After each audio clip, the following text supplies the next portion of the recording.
Join us now to wrap up the convention this week and talk about President Biden's legacy. Former Biden White House Chief of Staff, Ron Klain. We haven't seen each other in a while. Ron, it's good to have you on this morning.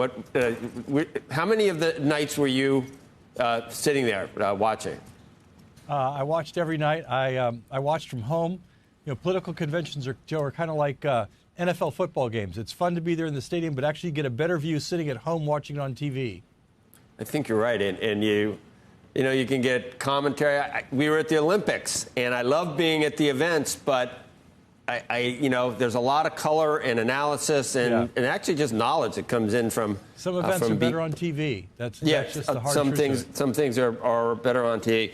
You were a great defender of the president, and I'm wondering, do you think any ill will, any hard feelings for how it turned out for him? He spoke so late that night, and then wasn't even there. Just what are your comments on how you think he and the First Lady are feeling at this point?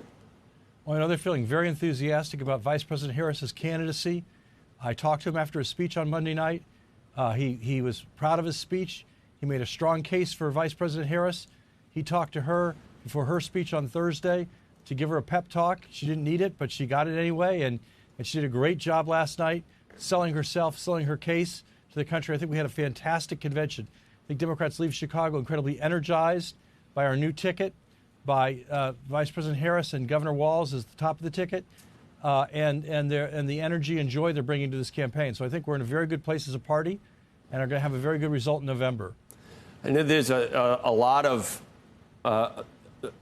people that just want more blanks filled in on exactly what type of policies and what type of administration the vice president would have. I mean, it's almost as if we're supposed to view the Trump administration as the incumbent. It's almost as if the incumbent isn't Vice President Harris and President Biden.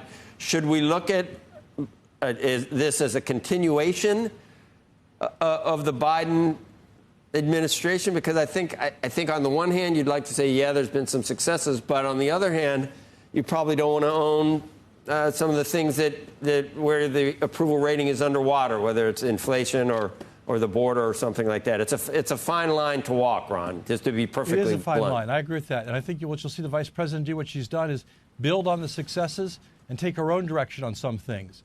And I think she announced last week a plan to cut taxes for middle-class families with children, especially a big tax cut for people with newborns.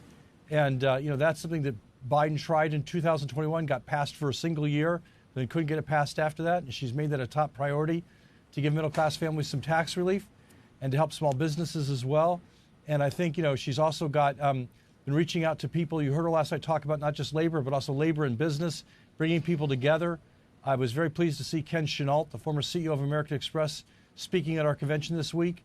And I think she's building a very broad coalition that includes people from both parties, independents, business people, working people, bringing the country together to tackle our problems.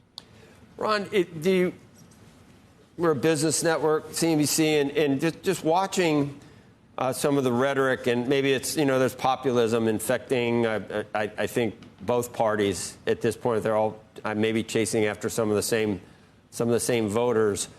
But if there is a difference between Republicans and Democrats, it might be on how they view the private sector. And for every time I've heard President Biden, say, look at how great our economy is. We came out of the pandemic faster. We're the best positioned in the world. We've created 15 million jobs. I mean, those are all private sector accomplishments that we saw. When we create jobs, that's, I guess there's government jobs too, but hopefully there's more private sector jobs than government jobs, or we're doing the wrong thing.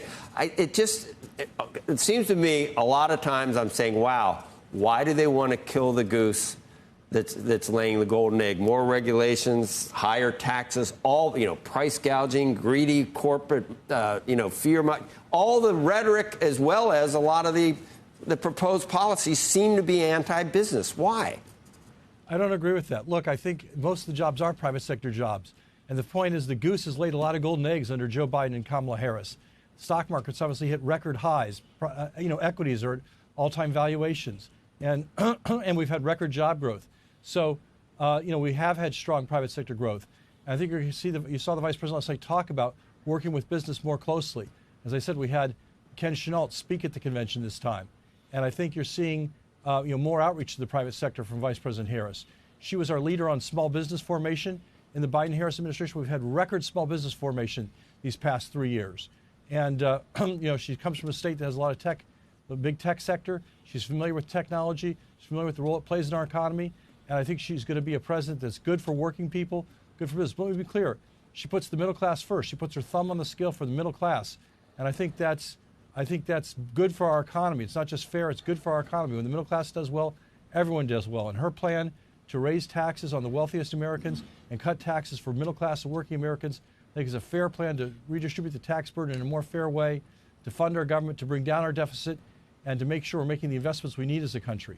So she's going to create a lot of private sector jobs as president, continue to have a strong private sector as we've had the past couple of years, but I think it'll be even stronger with Vice President Harris in charge.